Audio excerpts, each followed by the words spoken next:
So we're going to take a look at the current situation in South Africa right now and what's going on there with the looting. There's a truck that's burnt.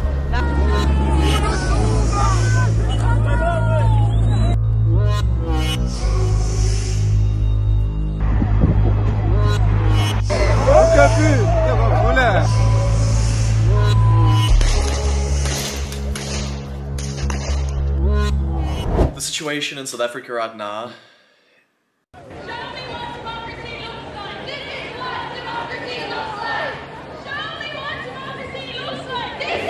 Democracy looks like. Outnumbered. This is what community. Keep your formation! We are not drowning, we are fighting. We are not drowning, we are fighting. We are not drowning, we are fighting. Thank you.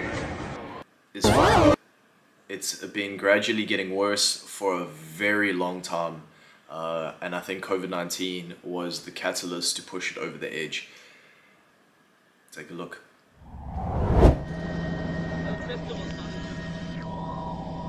Okay, this is Chestable, and that's Spine, part of it is Spine Road.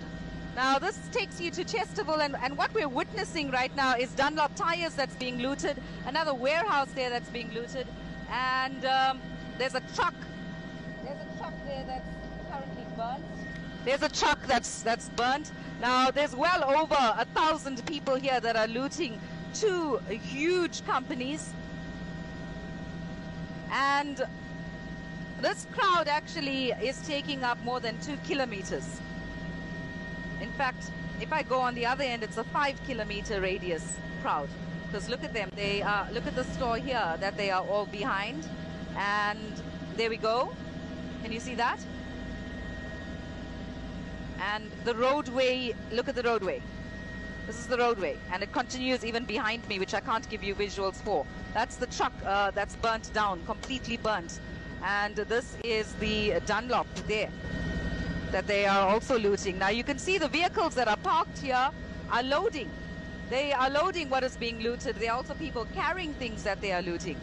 There's another truck that's burnt there as well. I've just seen another truck that's burnt. Let me try and get a visual of the other truck. That truck is burnt in the vicinity of Ayoba cold store. Let's just talk about what's going on. So the reason these riots started is because Zuma has finally been jailed for not even his crimes, for saying that he's not going to go to court, and he was saying he's not going to go to court or something. It's something like he was defying the judicial system, and that's why they arrested him. So it's not even all his numerous crimes. His son, his family, and a few people called for people to protest. So the protests very quickly went from just being protests to full blown out riots.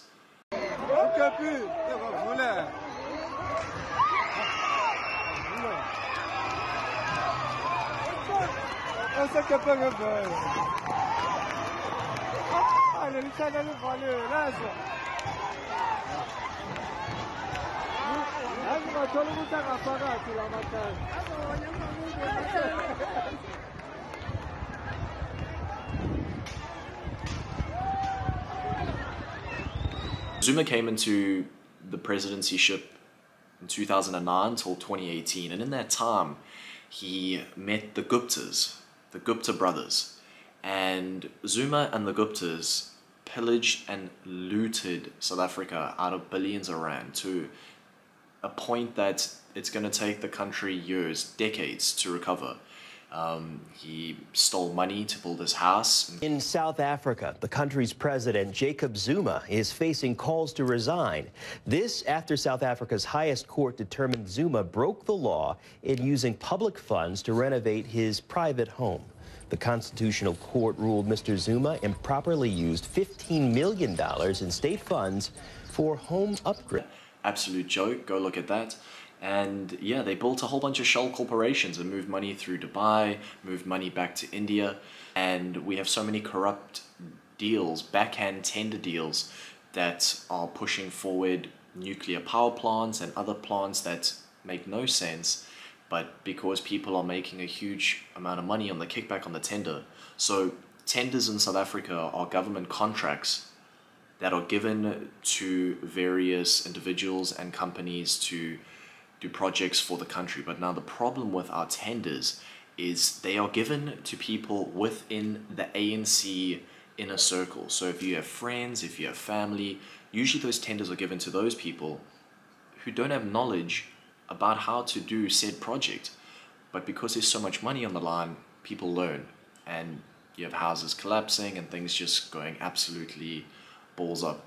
So it's before Jacob Zuma became president, he was busy being investigated by...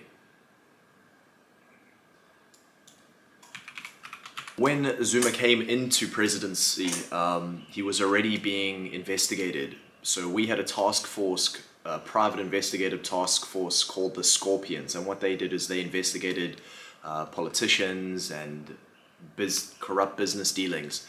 And what the government did in 2008 is they then abolished the Scorpions, implemented a new task force called the Hawks, which they directly monitored, of course.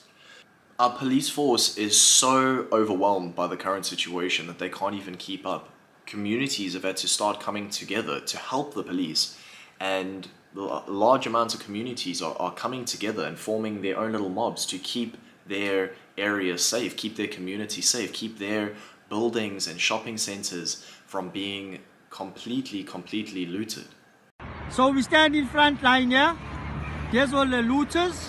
There's all the looters. We're blocking our Northwest Park, a couple of us here in the community, waiting for these mothers to try anything. They're gonna see us today. They're not taking our mall. A strike in South Africa, Potchefstroom strike is black pupils. They're coming to burn our businesses. They're coming to Allahu Akbar! And your daughters are behind you. 313 in Badr. Remember, SAPS first. They're the authority. We go behind them. Clear. Everybody clear the roads for SAPS. Let them go forward. Sniper position, my boy. Oh, that's it, Marcus. First shot.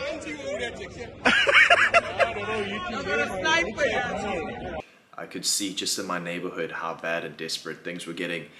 I don't know the exact figures. Figures stood at 769,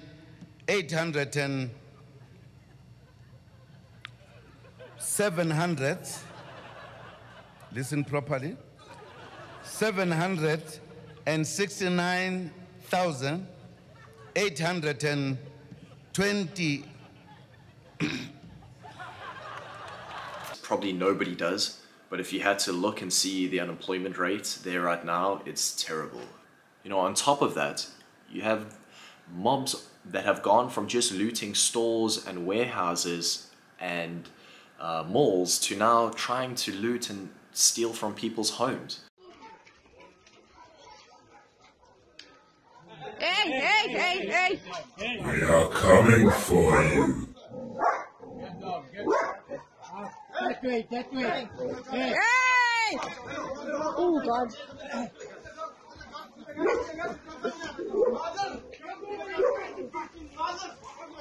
Ooh. Open the fucking gate now, mother! Open the gate now! Why you being problems here? Why you fucking being problems here now? Keep the problems down, not here. Keep the problems fucking up. Problems, mother, jump. Jump over the fucking gate, you mother! What the fucking gate? Jump over the gate! Jump over the gate! Jump! Go! Oh, God, mother God.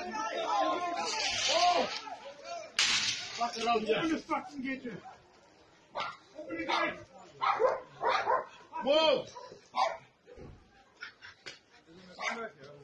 Open the fucking gate.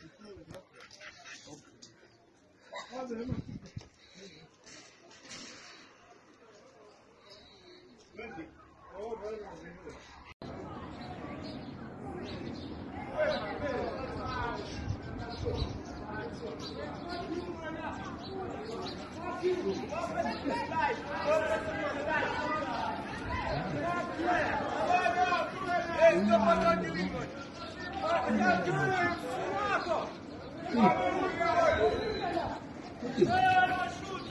Can you feel your heartbeat?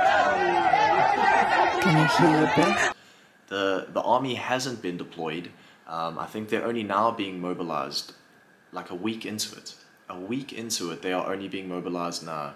The foresight to not see how bad this was getting and to move quicker, that is the story for another day. The problem with what's going on with the looting is the fact that there are a lot of people out there that have businesses. Now, this isn't even a matter of race. It doesn't matter what color you are. There are people that go and build businesses and throw everything they have into it. That's their livelihood. You know, their money is on the line, and effectively their life, the future lives of their kids is at stake. And the looters have gone in and they are completely ransacking entire businesses, and you can hear the desperation in people's voices in these videos as they try and protect what they have. Many people are suffering after COVID. Businesses have been shut down in South Africa for a very long time, so people haven't been making money. So then not only have you been hemorrhaging money for a long time, you now have to deal with the stark reality that people are coming in to take the little bit that you have left. Okay, so this is the situation right here in Ankumas. I got people standing on the balconies looking at my business, Mr. Bake. They've gotten in. They're inside my shop. They're trashing my shop at this very moment. So I really don't know what the fuck to do right now. The cops are not coming in. How many are there? 40. What the fuck? What they want from a bakery?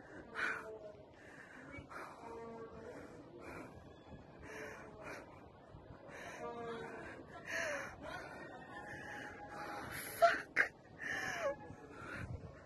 What are they doing now? They've broken into Annie's. Are they still in my shop? They need to check the CCTV.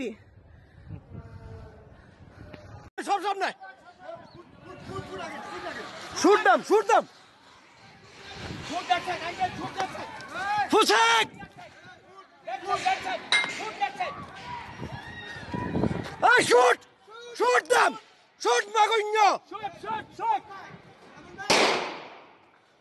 Shoot! Motherfucker! Hey, shoot them! Oh, fuck them! Fuck, Magunyo!